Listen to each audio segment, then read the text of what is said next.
Oi, gente, boa noite.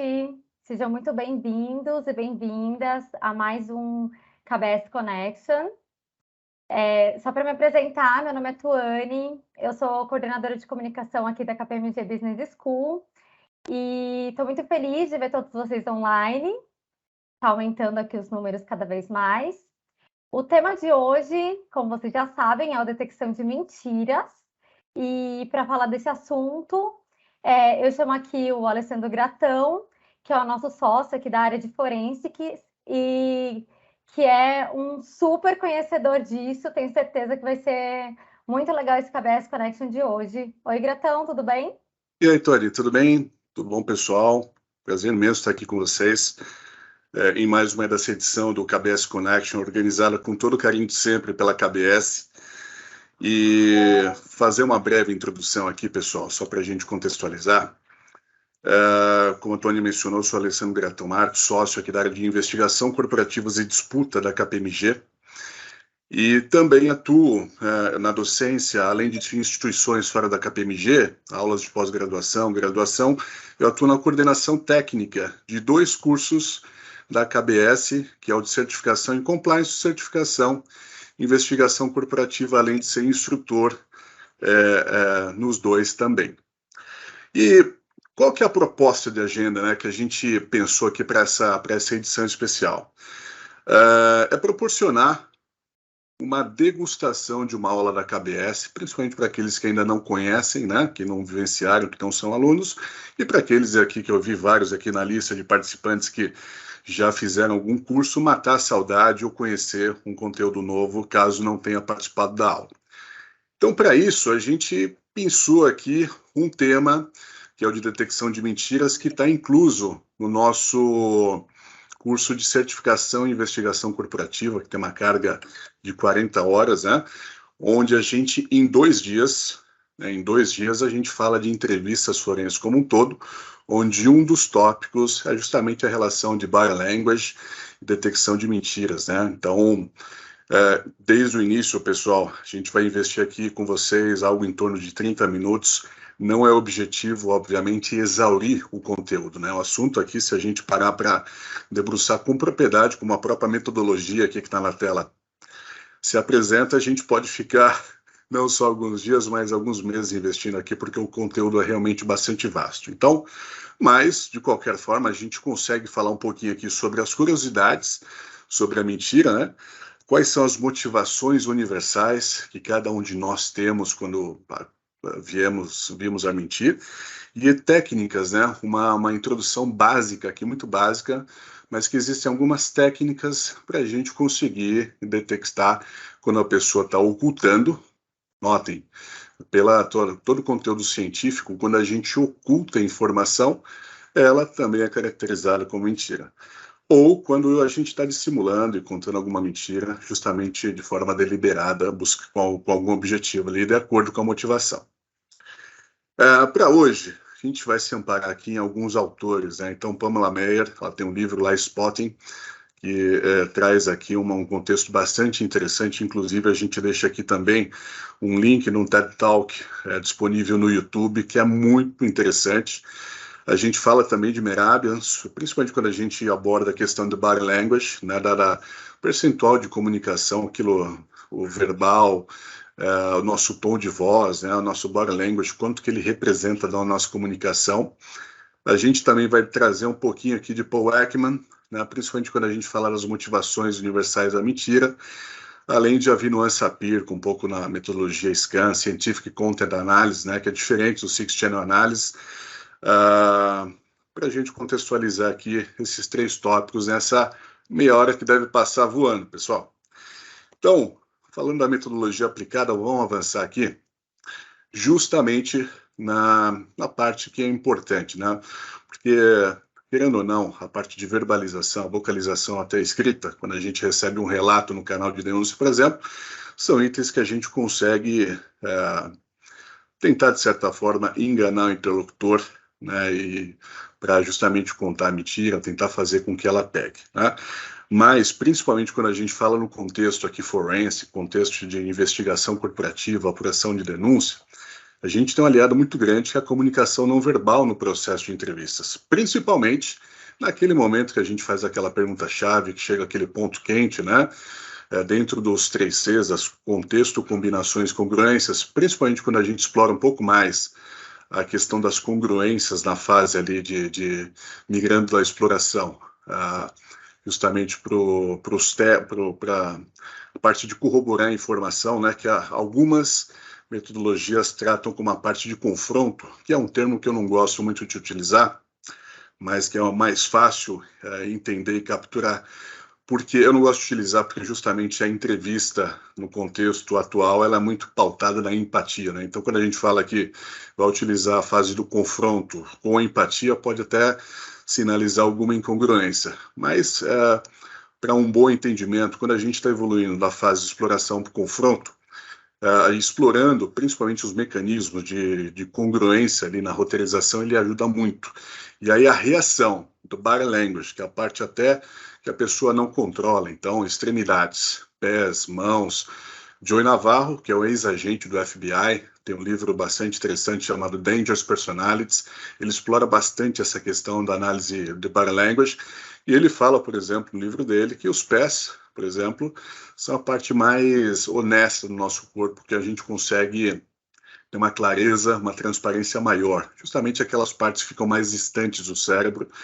A metodologia científica, ela diz, né, ela traz o conteúdo que são aquelas lá que mais difíceis de controlar. E daí a gente tira alguns contextos como o shoulder shrug, que é a elevação de uma parte dos ombros de forma assimétrica, quando a pessoa experimenta um pico de emoção que normalmente está relacionado à mentira, ou até mesmo o cover hands, que você fechar e cobrir as mãos também pode ter um contexto ali defensivo, mas um ponto muito importante, pessoal, é que tudo isso vai depender do contexto e do momento da interação que a gente está tendo ali com o entrevistado, né, com a pessoa que a gente está conversando. E um ponto importante também, dentro desse portfólio, é que, eu vou avançar para o próximo slide, infelizmente, assim, no contexto de análise não verbal ou verbal, não existe aquilo que a gente fala que é o nariz de Pinóquio. Ou seja, se eu afirmar, ou qualquer live, qualquer literatura atual, pautada naquilo que a gente tem de insumo atual, se a gente falar que, pô, se a pessoa, quando estiver te respondendo, olhar para cima, para o canto superior direito, significa que ela está buscando uma imagem que não existe, então ela está mentindo. Ou se ela tiver alguma flexão verbal, alguma movimentação, gaguejar, por exemplo, ela está mentindo, fechar os olhos. Infelizmente, não existe isso, pessoal.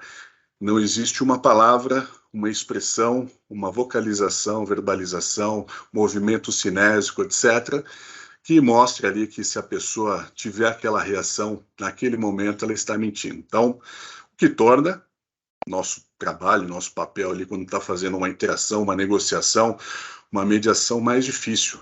Por outro lado, a gente tem um grande aliado nesse processo, que é o sistema nervoso autônomo, né, que basicamente são reações ali não voluntárias, que pela literatura, ela traz assim, quando a gente faz uma afirmação que a gente sabe que não é verídica, que não é verdadeira, nosso corpo, de alguma forma, vai ter alguma reação, né, movimento cinésico ou tom de voz, enfim, que a gente consegue capturar naquele momento para ter a análise da dissonância, né, da congruência sobre um relato verdadeiro. E então a gente usando o sistema nervoso autônomo, né, e aí quando a gente, por exemplo, ancora em alguns métodos de detecção de mentira, como o polígrafo, né, ele na verdade ele vai analisar um padrão e comparar você com você mesmo. Então, no momento inicial do polígrafo, você vai responder fazer algumas afirmações básicas, onde quem está fazendo a configuração dessa resposta, nada mais que ele vai fazer é entender quando você está fazendo uma afirmação verdadeira, qual que é o seu padrão, e quando você está saindo de uma rota ali, falando, por exemplo, uma medida de deflexão ou mentira, qual que é o seu padrão. E depois, a partir de um relato, ele vai comparar os dois para tentar trazer uma vertente. Então, o polígrafo hoje tem uma crítica em cima dele, do detector de mentira, porque se eu contar a mesma mentira 1000 vezes, e tem muitos casos que a gente acompanha que isso acontece, a pessoa conta a mesma mentira 2, 3, 10, 100 vezes, no final ela acaba acreditando naquela mentira. Consequentemente, os sinais que ela vai demonstrar nos canais de comunicação vão ser praticamente neutros, né? Ou soarem como se fosse uma verdade. Por isso que na entrevista a gente costuma utilizar algumas técnicas, né, como gatilho surpresa, entre outros, ou até mesmo ordenamento das informações ali no contexto que a gente quer explorar, para quebrar isso, né? Por mais que a pessoa venha com um discurso ensaiado, a gente consegue trazer algumas informações que é para tirar a pessoa dentro de uma roteirização, que é aquilo que a gente tecnicamente chama de script memory. A pessoa já pensou qual que é a resposta que ela vai dar quando fizer aquela pergunta, então ela sempre vai repetir aquilo. Só que o problema, quando o relato não é verdadeiro, é que aquilo não vai se encaixar num contexto, dentro de um todo, que é a montagem do quebra-cabeça, do contexto, combinações e congruências. E é isso que a gente busca explorar. Então, o sistema nervoso autônomo, trazendo essas reações espontâneas, ajuda, né, não significa que vai emitir um laudo e ali vai ser auferir que realmente é conclusivo. Mas ele ajuda, né, de forma substancial ali o entrevistador ou os entrevistadores a se aproximar cada vez mais da verdade. E lembrando, como eu falei, que todo o contexto de entrevista atual é muito pautada na empatia, né, ou seja, desde a geração do rapport com o entrevistado, até mesmo chegar em objetivos comuns, né, como até, por exemplo, uma discussão de moedas de troca para a pessoa, para o entrevistado ali, ele poder ter uma colaboração mais eficaz.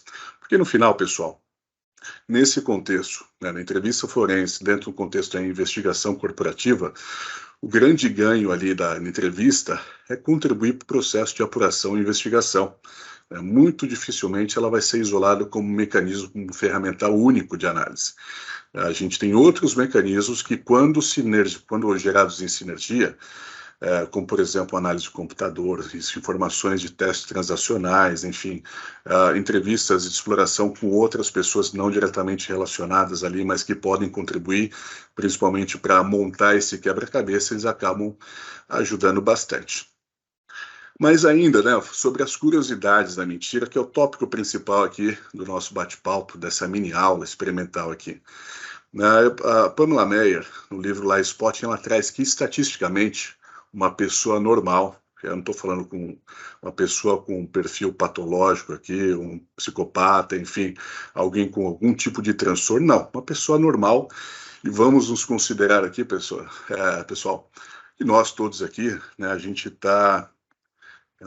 acho que eu não consigo acompanhar mais de 100 pessoas aqui na live nesse momento. Vamos nos considerar como pessoas normais aqui, de acordo com o padrão da Pamela Meyer. Então, ela fala que estatisticamente, no bate-papo, né, a gente conta 3 mentiras a cada 10 minutos de conversa. Uau! Né? Primeiro momento é algo que surpreende. E olha só, no mesmo estudo, na mesma publicação da Pamela Meyer, ela fala que os homens mentem 8 vezes mais do que as mulheres, principalmente quando é para falar sobre os seus feitos, né? Contando vantagens profissionais, conquistas emocionais, vantagens de forma geral. Aqui está muito relacionado principalmente com aquela questão do macho alfa, né? Que quer, de certa forma, sobressair, e aí, em alguns casos, como explorado pela Pamela Meyer, através da mentira, né, de relatos não verdadeiros. Olha, um contraponto interessante é que as mulheres, elas mentem até 4 vezes mais que os homens, quando a motivação principal é proteção de terceiros, né? Fato bastante interessante, principalmente proteção de filhos ou pessoas queridas que estão correndo algum tipo de perigo. Onde, de acordo com a publicação da Pamela Meyer, as mulheres têm uma maior propensão de mentir quando comparada aos homens, né? E olha só que interessante, pessoal. De acordo com o mesmo estudo, a mesma publicação, mentimos mais para estranhos do que para companheiros de trabalho, o que é bastante interessante, né? Até porque, para estranhos, aquela pessoa que não tem contato nenhum, dificilmente, lembra lá dos 3 Cs que eu mencionei no início, contexto, combinações e congruências, se a pessoa mentir para um estranho, muito dificilmente aquele estranho vai poder falar, não, pô, isso aqui não faz sentido, você não foi lá, você não esteve lá, você não faz isso, você não gosta daquilo. Agora com companheiros de trabalho, que sabem mais ou menos a rotina. De acordo com o tempo ali vai entender um pouco os gostos e até o padrão, né, de consumo, de relacionamento, de comportamento. De repente, se uma pessoa que não gosta de parque de diversão falar que, pô, maior a emoção que ela teve foi numa montanha-russa, pô, vai ficar contrastante. Então ela pode identificar isso de uma forma mais fácil. Ou até mesmo quando a gente aprofunda em termos técnicos, ou até mesmo em dinâmicas, ali, por exemplo, sistêmicas ou processuais, que têm outras formas de corroborar essa informação. Fazer uma dupla checagem, chegar na informação para ver se ela é verdadeira ou não, através de mecanismos ali que estão abertos, expostos na empresa. Então, lá em 1953, a gente teve o livro Donald Krasik, que fala do triângulo da fraude, né? Onde ele já mencionava que a chance de uma pessoa cometer um ato, um delito, uma fraude, ou até mesmo avançar por uma mentira, que se a gente fizer um paralelo com o tema de hoje, é muito menor se ela identificar que a chance de ser pega ou punida é grande. E aqui é aquilo que a gente fala do custo-benefício, né? A pessoa sempre vai ponderar essas questões antes, ou seja, de contar uma mentira, ou até mesmo de cometer um ato, um delito ali de fraude, corrupção, suborno, etc. E na mesma linha, ela fala que pessoas extrovertidas mentem mais que pessoas introvertidas. Talvez pelo fato de pessoas extrovertidas falarem mais, tenham um nível de exposição um pouco maior do que pessoas mais contidas, que normalmente só se manifestam quando têm certeza, são contundentes, justamente porque tem um estilo ali que não gosta muito de se expor. Então, de certa forma, o racional faz algum sentido aqui, né? E, ó, trazendo para o relacionamento aqui conjugal, pessoal. E aí, ó, qualquer coisa, fala com a Pamela Meyer, né? Não vai ficar bravo comigo. Mas ele fala que na relação de casais normais, dentro do padrão da pesquisa, mente-se uma vez a cada 10 interações. Ah, você pegou qualquer coisa ali no carro? Peguei. Você fez aquilo que a gente tinha combinado? Fiz. Então, de uma vez a cada 10 interações, a gente está mentindo dentro de acordo aqui com a publicação da Pamela Meyer, no relacionamento entre casais, né? E se você não é casado, está naquela fase de prospecção, né? Esse número cai para 3 interações, pessoal. Ou seja, a gente mente muito mais para aquela pessoa que a gente quer conquistar do que para aquela pessoa que a gente já tem algum vínculo estabelecido. Olha só que interessante, hein? Mas, ok, a gente falou de algumas curiosidades da mentira, né? E aqui a gente compartilha com vocês, de acordo com a publicação do Paul Ekman, as 9 motivações universais da mentira, onde ele começa aqui com obter recompensa ou ganhar benefícios, né? Então, pô, estou mentindo aqui para ganhar. Tem até uma publicação do Dan Ariely, né, que ele fala do experimento The Matrix Experience, que ele faz alguns testes simples de cálculos matemáticos, onde ele submete, né, que quem fez o teste, ele tritura os resultados e a própria pessoa que fez o teste vai falar se ela acertou uma quantidade X, Y, Z. E essa quantidade X, Y, Z, para cada uma tem uma recompensa, né? E no final a gente viu ali que o grande malefício causado, de acordo com o estudo da Ariely, não é feito para aqueles que têm uma propensão a mentir sobre tudo, mas o conjunto de pequenas mentiras, pequenos desvios, são aqueles que mais trazem malefícios ali para o conjunto da sociedade. E aqui você mentir para obter uma recompensa, ganhar algum tipo de benefício, é uma das motivações clássicas aqui, de acordo com a publicação do Paul Ekman. Evitar punição, né, ou a proteção de terceiros, e aqui nessa proteção de terceiros é aquilo que a gente falou, a mulher tem uma propensão de até 4 vezes mais que os homens, quando o aspecto, a motivação a proteger um ente querido, um filho, enfim, aquela pessoa que ela tem um certo apreço. A própria defesa, justificar um ato, um objetivo ou mesmo evitar danos físicos, sair de situações socialmente desconfortáveis, evitar uma situação desagradável, né? E aí, sabe, sempre dou um exemplo aqui, quando mais novo, né? Tem sempre um dia que você está saindo com aquela meia furada, com o dedão do pé completamente exposto, você vai na casa de um amigo, de uma amiga, e é nesse dia que alguém vai falar para você, pô, gatão, tira o sapato para você ficar mais à vontade. Você sabendo, lembrou lá que antes de sair de casa, aquele dedão estava completamente exposto para sair daquela situação socialmente desconfortável. Falei, não, tudo bem, tá, tô super à vontade assim, não gosto muito de ficar descalço, tá, obrigado, mas eu vou ficar assim. Então, isso acontece também, é uma das motivações identificadas pelo Paul Ekman, preservar a privacidade sem revelar, no entanto, esse objetivo, tá?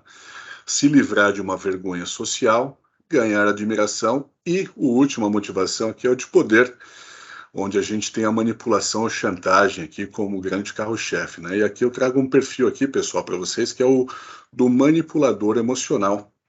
Manipulador emocional é aquela pessoa que normalmente é uma pessoa que não tem qualquer patologia, uma pessoa normal, né? Tá no nosso convívio, normalmente é uma pessoa dotada de bastante bagagem, recursos e inteligência, né? E para a gente identificar esse amigo, amiga, ou até mesmo se a gente é um manipulador emocional, aquela pessoa que quando ela pede alguma coisa, e ela sempre vai fazer um pedido amparado na emoção, porque a razão não favorece. Aquela pessoa que pede uma carona por um outro extremo da onde você está indo e tenta te convencer via alguma questão emocional, porque ela sabe que a razão não favorece. Você está indo para um ponto, ela está indo para outro, e ela tenta falar, pô, mas se eu chegar ali, se você me dar uma carona, vai me ajudar bastante, porque eu preciso chegar lá, porque hoje é aniversário do meu filho, não sei o que lá. Ela tenta, de certa forma, uma manipulação por meio da emoção, e aí se ela tiver, quanto mais conhecimento ela tiver sobre você, mais fácil ou mais ferramental ela ganha para seguir esse processo, né? Uma forma fácil da gente identificar esse amigo, colega, parente, enfim, que tem um perfil de manipulador emocional, aquela pessoa que quando pede alguma coisa para a gente nega se sentindo culpado. Sabe? Falei não para ele, mas pô, podia ter dado uma carona até metade do caminho e tal. E como ele ou ela sempre vai pegar e oferecer uma questão emocional ali, principalmente conhecendo a gente que sabe que tem uma certa sensibilização, a gente vai ficar um pouco mais tocado. Então, mas um ponto aqui importante, pessoal, que no dia a dia, principalmente quando a gente está analisando fraudes corporativas, casos de assédio sexual ou moral, esse é o perfil que dá mais trabalho, né? Das entrevistas tem pessoas ali que realmente a gente não vai conseguir sucesso, a pessoa não vai contribuir, ela não vai falar a verdade, né? E por mais que a gente tenha técnicas ali de abrir, de conseguir alguma abertura, de uma persuasão ali, a gente tem de 1 a 2 pessoas a cada 10 que realmente não trazem qualquer contribuição, por mais que a gente tente, a gente tem que entrar com uma clareza ali que a gente não vai ter sucesso, né? Os outros 80% normalmente, né, principalmente se é uma exploração, se a gente não está falando com o alvo principal da investigação, pelo histórico, a gente tem uma taxa altíssima de sucesso utilizando o mecanismo ferramental e a metodologia, né, que a gente utiliza aqui, que é passada no curso, sobre as entrevistas forenses. E esse último item aqui do poder de manipulação e chantagem, a gente vê que quanto mais bagagem, quanto mais repertório, até nível de instrução a pessoa tem, mais difícil é, talvez mais longa vai ser a entrevista, o bate-papo, mais medidas deflexivas o nosso entrevistado, nosso interlocutor pode ter ali para tentar ludibriar ou chegar em alguma medida S2, né, com alguma medida de tentativa de enganar ali o entrevistador de acordo com o objetivo que ela tiver ou aquilo que ela quiser ocultar, né?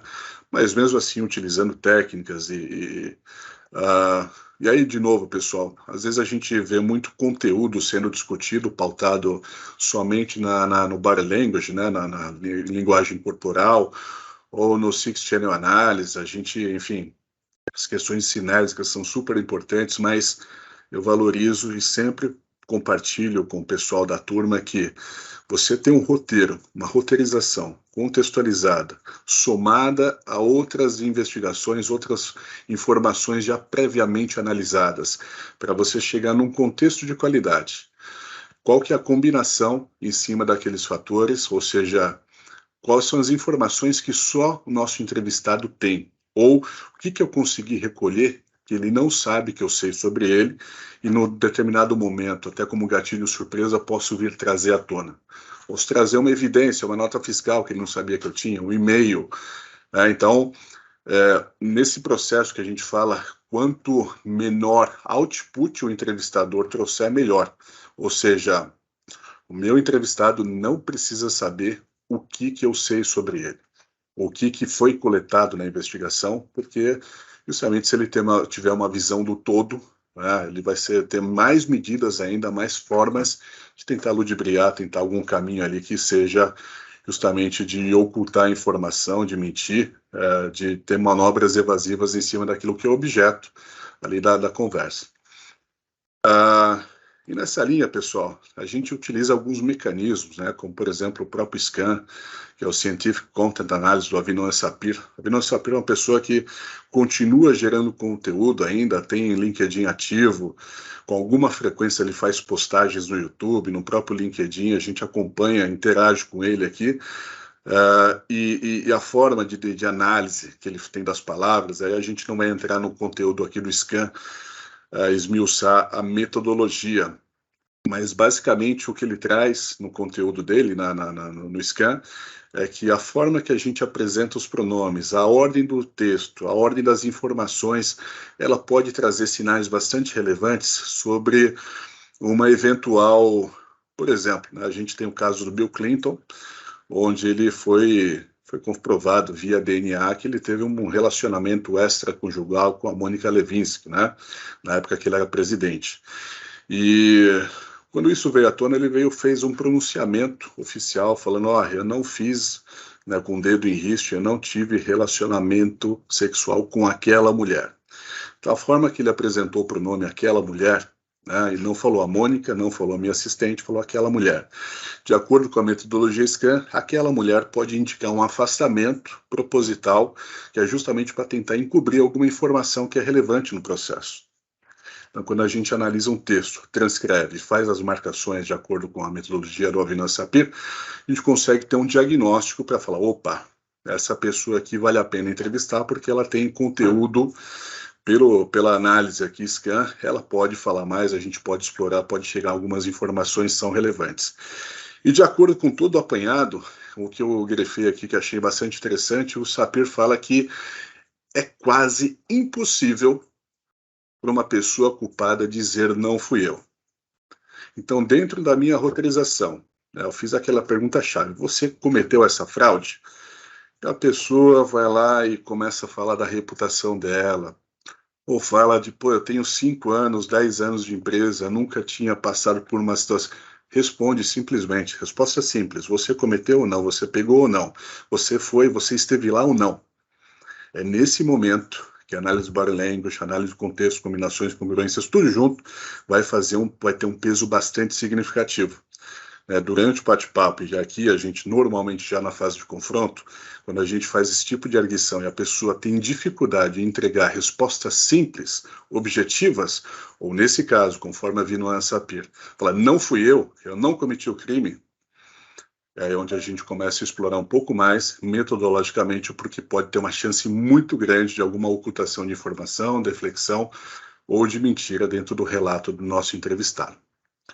E por fim, pessoal, até respeitando o tempo aqui que a gente propôs aqui para fazer esse bate-papo, a gente fala um pouquinho aqui, e aí aqui pautado num treinamento que a gente fez aqui com o FBI Academy, onde ele traz comportamentos deceptivos, né? E aí, se a gente pegar a literatura, cada uma trata de uma forma diferente a forma de expressar esses comportamentos deceptivos, red flags, pontos quentes, hotspots, pelo livro lá Spotting da Pamela Meyer, mas é a mesma coisa, é aquele ponto que a gente tem que explorar, que é um ponto importante, fundamental para a gente conseguir chegar em alguma análise ou até mesmo evoluir para a fase de exploração, para confronto durante a entrevista. Então, o que ele fala aqui, a gente pensou alguns conteúdos, né, de técnicas que a gente utiliza, quando a gente faz aquela pergunta, né, que podia ser entregue de forma simples, a pessoa tem uma variação brusca na linha de base ao responder, ou seja, eu aqui com vocês estou com um padrão de vocal, tom de voz, respiração, gesticulação, né? Vocês conseguiram, nesses pouco mais de 20 minutos, saber se eu tenho tique, se eu uso Botox, se eu, enfim, como que eu me comporto naturalmente quando estou expressando. De repente, quando você faz uma pergunta, tem uma variação grande no meu tom de voz, no meu body language, na minha feição, né? Isso fica muito evidente, as emoções, de acordo com Paul Ekman também, quando a gente tem análise das microexpressões faciais, ou uma variação brusca na linha de base ao negar, tá? Normalmente aqui, pessoal, se a gente ancorar e fazer uma análise desses itens aqui que são apontados pelo FBI Academy, ele está pautado principalmente no delay na resposta. Ou seja, a pessoa, na verdade, ela está tentando ganhar tempo para pensar e ter alguma medida reflexiva que tente te enganar, né? Ou seja, ela vai ganhar tempo, então ela pode repetir a sua pergunta. Ah, só para entender, você quer saber, é isso mesmo? Sendo que na primeira vez que você perguntou já estava claro. Ou, que aí traz uma outra vertente para o entrevistador. Seja claro naquelas perguntas que são mais importantes.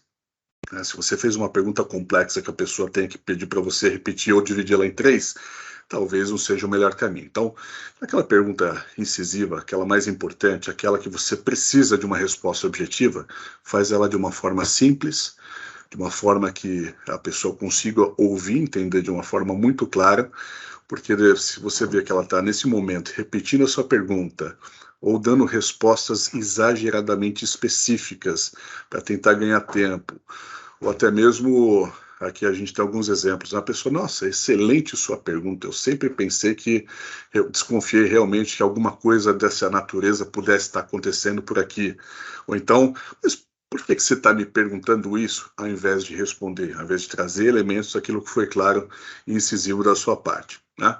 Aqui são alguns exemplos, pessoal, que a gente utiliza quando analisa comportamento. E, por outro lado, uma pessoa, quando tem uma resposta verdadeira, ela pode até se emocionar. Uma das emoções mais comuns é a raiva. Quando você pergunta para uma pessoa que é inocente se ela cometeu aquilo, ela fala, não fui eu não fiz isso. E pode até ter uma demonstração de microexpressões de raiva, sinalização, né, do punho, voz, rosto, então movimentações dos AUs aqui, dos Action Units, de acordo com o Paul Ekman aqui, para expressar raiva que normalmente está associada a um relato verdadeiro. Então aqui a gente compartilha com vocês alguns comportamentos exceptivos que a gente acompanha e observa, que somados aos 3Cs, toda a metodologia Six Channel Analysis, a gente acompanha movimentos cinésicos, e dentro daquilo que a gente tinha proposto, pessoal, eu convido o pessoal da KBS que é para voltar comigo aqui, era isso, né? Para vocês terem uma pequena... né, Tony? Uma pequena aqui demonstração, uma degustação de qual é mais ou menos a dinâmica. É claro que aqui a gente não explorou a interação com os alunos, né, os estudos de caso, até mesmo quando a gente fala de entrevistas forenses, a gente faz estudo de caso com a participação dos alunos, interagindo, colocando as perguntas, ou até mesmo sendo... contribuindo ali com relatos durante esse processo, mas eu acho que... Não, foi ótimo, foi super de forma interessante. objetiva, mas para passar um conteúdo pensado, né, Tony, que a gente entendeu que podia ser de interesse aqui por parte da audiência. Com certeza, foi super interessante. Eu espero que todo mundo tenha gostado, tanto quanto eu gostei. Esse tema é muito legal. Eu quero ver agora as pessoas mentirem pra gente, aquelas, né? É porque, de acordo com a sério, é Pamela muito Mello, interessante. 3 a cada 10. Agora eu vou ficar observando quais são as mentiras que estão contando para mim a cada 10 minutos. Quero ver. Pô, a gente está conversando há 20 minutos, já foram 6. Quais foram? Porque eu não tô... E eu quero agradecer, gente, todo mundo que participou. E dizer também que esse tema de detecção de mentiras, ele faz, né, assim como o Gratão falou, parte do nosso curso da KBS de Certificação em Investigações Corporativas. A próxima turma é no dia 17 de novembro. É um curso incrível com 40 horas de duração. E como a gente está chegando perto do mês da Black Friday, a gente está com essa promoção de 30%. Então, se vocês entrarem no nosso site... e acessarem, colocar o cupom Friday30, vocês vão conseguir esse super desconto de 30%. O nosso site é kbs.kpmg.com.br e também serve para qualquer outro curso que vocês queiram também, a não ser o IFRS Summit presencial, tá? Mas essa promoção vai durar desde agora até o dia 30 de novembro. Vocês podem conversar com os nossos consultores de venda.